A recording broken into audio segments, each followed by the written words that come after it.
Baramukije mu izina rya Yesu. Ubu naho ngomba tuvugane ku za ngingo 17 Imana anyereka abantu bakwiye kwitondera. Mu mabwirizwa 10 twarabonye ko Imana yabwiye abantu ngo ntugasambane. Ariko muri aya mabwirizwa 17 canke izi ngingo 17 nabonye Imana yerekana uburyo butandukanye abantu bashobora gukora muri ico cacu usambane. Imana yambwiye ngo nabonye kwanza muri ya filime nababwira nabonye harimo abagabo babiri bariko barakwana ibyaha. Bisobanurwa ngo kujya Bibiliya bitubuza mu Balewi 18 ku murongo wa 22 ngo ntaze hagire izina mugabo agihamura n'undi mugabo. Ico ni kizira kohora. Kandi muri ya filime nyene nabonye mbona abakobwa babiri bayigusa bariko barakora icacu usambane. Bisobanurwa ko n'ivyo byose ari byaha bibi imbere y'Imana. Kandi mbona ibindi bikoko imbwa bariko barakora ibizira n'abantu. Imana igira ati ico ni kizira ku mwami, ni kizira kubona umuntu yoryamana n'igikoko. Hanyuma nongera mbona ibindi bintu biteye isoni. Mbona abantu bakora ubuhumbu buteye isoni mu buryo butabereye. Ubiravye mu Baroma gice ca mbere ku murongo 26 uzobibona neza. Hanyuma kindi naco nasanze ari ikintu kibi gose imbere y'Imana. Ingene umugabo n'umugore umugore ari mu misi yo y'imiziro kirazira kumwegera.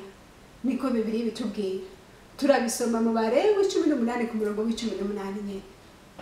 Ibyo byose nabonye biri muri ya filime uko igenda ikurikirana. Iko Imana yavuze ati ntimukabikoreko. Ibi bintu ni kizira.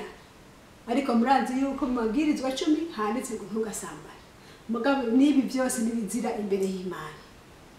Kandi muri ya filime nyene nabonye Imana yerekana mbona umugore yambaye ishati yera inyuma hariko akarabaga yari icafuye inyuma. Mbona undi mugore arazira amubwiye ati ewe raba ishati yawe inyuma yacafuye. Mbona wa mugore arayambuye aca aramushimira aca yambara iyindi. Imana icambarira ngo dukundane duhanurane. Ubonye umuntu hari ikintu kibi kuri ntugendera mwararaza ariko mushikiye mu bugwaneza umubwire nawe yikosora. Imana idufashe. Nabonye kandi uwundi muntu muri ya filime uwundi muntu ariko arabwira uwundi ngo mbega urazi naka ngo ziya mpuzu yambaye ngo sizi wiwe ngo nizatira kwa naka. Bisobanurwa ngo urusaku kuvuga umuntu nabi kumwararaza ivyo bintu byose Imana ntibikunda.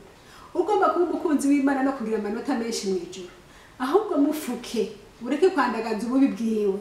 Umufuke uvuga uti urazi naka ngena berewe naka ni mwiza naka aravyibushe naka bimeze neza. Ariko ntumufukure ngo werekane ububi bwiwe kuko ijambo ry'Imana ribituza. Ahandi Imana irambwira ngo nabonye muri ya filime kandi berekana umuntu baravuga bati ujya yarabuze umuntu se wabo yarapfuye mbega ntibagiye kumuraba. Numva undi avuga ngo kango je sinagiye. Bisobanurwa ngo iki ngo ukumva umuntu yapfuye mugenzi ngo ugende kumuraba umwirure. Ico ni gikorwa ciza gifite amanota menshi mu ijuru. Imana igufashe ntukirengagize ivy'urupfu.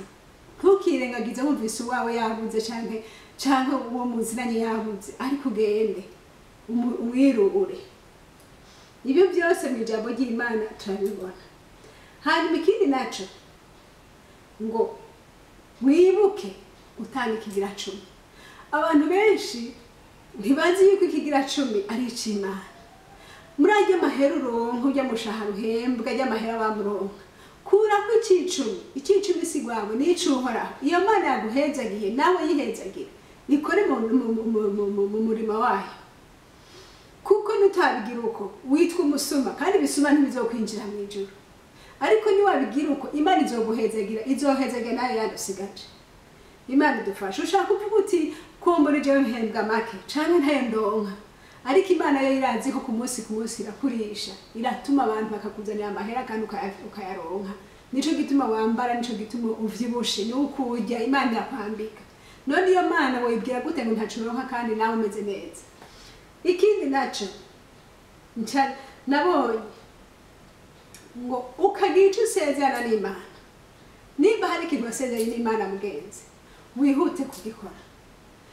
Abantu badashitse amasezerano Imana ntibikunda, ariko ugasezerana ikintu n'Imana ugikore nk'uko Imana bikubariye.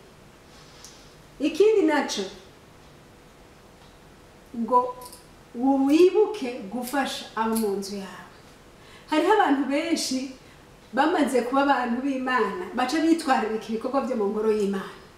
Mugabo ntukitwararika ibikorwa byo mu ngoro y'Imana. Muhiri wawe babuze ico barya, nyoko wawe atagira ico yambara, ngo hapfa kubwira ati mwananje ndakenyera bameze ukuntu nawe ngo hapfa mwishura ngo reka ngo yo nari kugufashisha mama ngo nafashije mwishengero. Imana idufashe, ariko ngo tubafashe abo mu nzu yacu, tubabone tubarabe ibyo bakenye tubibahe. Ikindi naco ntimube ababorerwa, imborerwa ntizizoja mu ijuru. Hariho abantu benshi bamaze kwibwira ngo ntaco kunywa ntaco.